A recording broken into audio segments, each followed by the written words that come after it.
जय संविधान, जय भीम, महात्मा गांधी की जय, कोट से मुर्दाबाद। देखिए 3 महीने इंतजार के बाद आज बड़े हंगामों के बाद संसद के अंदर ये चर्चा शुरू हुई जो ऑपरेशन सिंदूर में देश की जनता सुनना चाहती थी।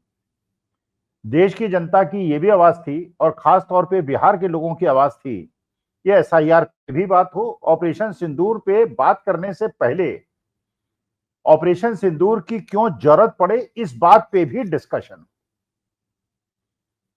राजनाथ सिंह जी ने चर्चा की शुरुआत की। पूरे भाषण को मैंने सुना, मुझे ऐसा लगा कि राजनाथ सिंह देश की जनता को गुमराह करना चाहते हैं और वो लाइन पकड़ रहे हैं जो कि पाकिस्तान की लाइन।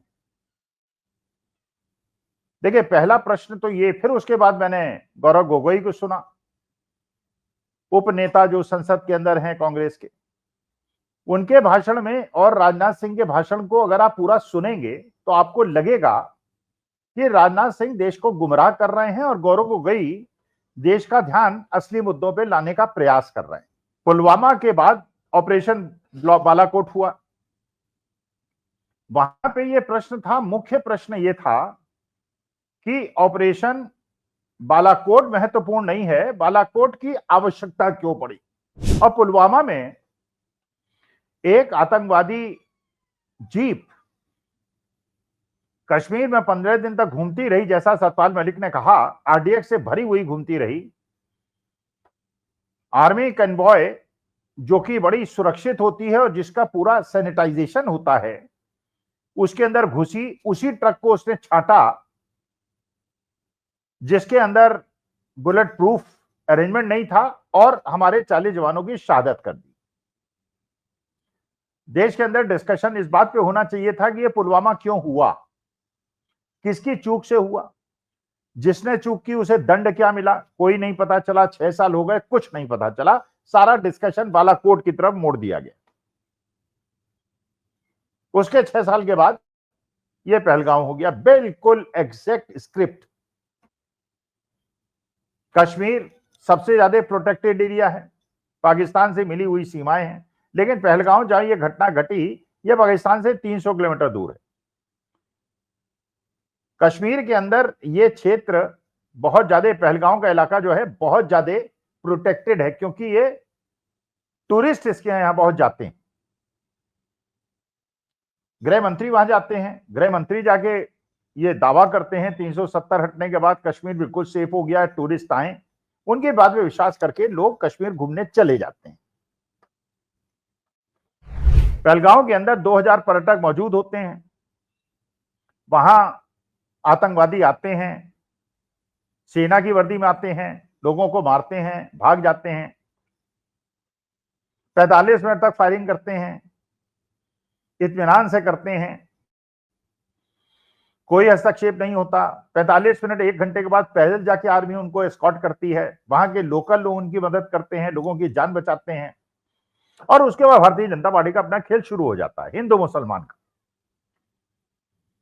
और ये पहला पोस्टर 24 घंटे के अंदर आ जाता है भारतीय जनता पार्टी के हैंडलर्स के द्वारा कि उन्होंने धर्म पूछा, जात नहीं। इसका मतलब मुसलमानों को दंड दो, जबकि कश्मीर के ही मुसलमानों ने लोगों की रक्षा की और उनकी जान को बचाया और बार बार भारत के साथ खड़े होने का वादा किया और नारे लगाए और सड़कों पे खुलेआम घूमे। और ये विदेश सचिव ने कहा, ये हिंदू मुसलमान का नैरेटिव जो था, जो धर्म पूछ के उन्होंने मारा, इसलिए मारा क्यों हिंदुस्तान के अंदर हिंदू मुसलमान डिवाइड क्रिएट करना चाहते थे और देश को हमारे कमजोर करना चाहते थे, और यह पाकिस्तान का एजेंडा था। और इसी एजेंडे को राजनाथ सिंह ने संसद के अंदर कह दिया कि धर्म पूछ के मारा, जात पूछ के नहीं। इसका मतलब यह है कि पाकिस्तान के एजेंडे के साथ राजनाथ सिंह अपने को आइडेंटिफाई कर रहे हैं। उन्होंने पहलगाम क्यों हुआ, पुलवामा क्यों हुआ, इसके बारे में कोई बात नहीं की। उन्होंने केवल ऑपरेशन सिंदूर पे आ गए और उन्होंने कहा हमने 9 ठिकाने कर दिए, हमारे टारगेट पूरे हो गए, जो हमने सेना को खुली छूट दी। और जब गौरव गोगोई का नंबर आया तो उन्होंने देश के, ये जो देश से छिपाया जा रहा है, देश को गुमराह कर रहे हैं राजनाथ सिंह, इसको एक्सपोज किया। उन्होंने कहा 21 ठिकाने आपने ढूंढे थे, 9 केवल खत्म किए, 12 छोड़ दिए। जयशंकर ने पहले फोन करके बता दिया हम आक्रमण करने वाले हैं, तो आतंकवादी उन्होंने भगा दिए, बिल्डिंग तोड़ दी आपने।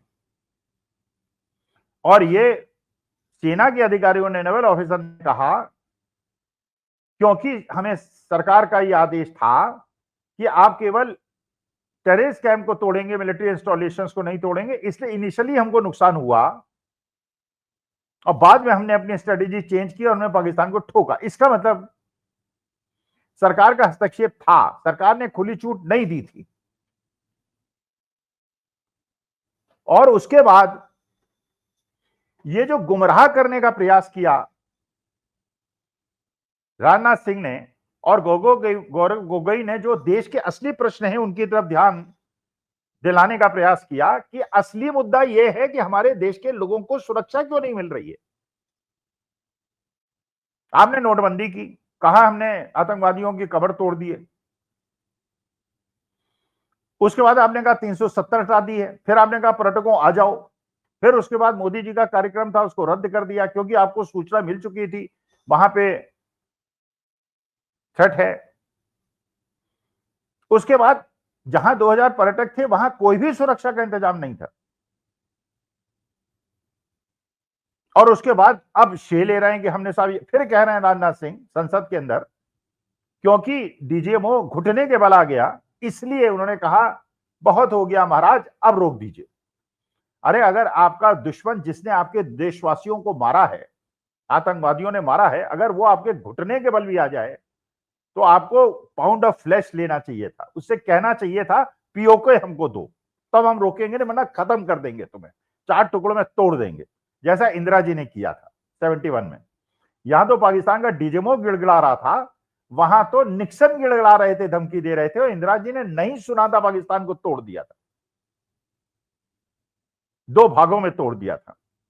तो राजनाथ सिंह जी, आपकी मैं बड़ी इज्जत करता हूं, आप देश के रक्षा मंत्री हैं, बगल में बैठे हुए अमित शाह साहब से पूछिए, जिस पाकिस्तान को कह रहे हैं कि हिंदू मुसलमान का नैरेटिव वो फैला के उन्होंने हिंदुओं को धर्म पूछ के मारा, उनके बेटे जय शाह जो आईसीसी के चेयरमैन हैं, बड़े प्रबुद्ध व्यक्ति होंगे, बड़े ज्ञानी होंगे, एक बार देश की जनता भी जरा उनके दर्शन कर ले, एक प्रेस कॉन्फ्रेंस फेस कर लें, वो सितंबर के महीने में पाकिस्तान से क्रिकेट हिंदुस्तान का क्यों करवा रहे हैं।